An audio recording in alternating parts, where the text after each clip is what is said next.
સમુદાયમાં બિરસા મુંડાને ભગવાન તરીકે ઓળખે છે. આ ઉપરાંત બિરસા મુંડાને ધરતી આબા એટલે કે જગતપિતા તરીકે ઓળખવામાં આવે છે. મુંડા વિદ્રોહના મુખ્ય નેતા બિરસા મુંડા હતા.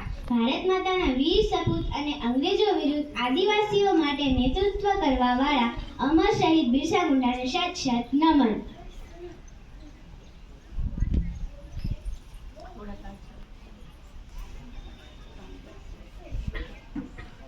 હે આપણા બિરસા મુંડાને રાજ માટે મારા આદિવાસી જાગે. આ ગીત સાથે કઈ ઓલું સ્વરૂપ થાય છે તે કેમ કે મંજીરાવાળા મંજીરાવાળા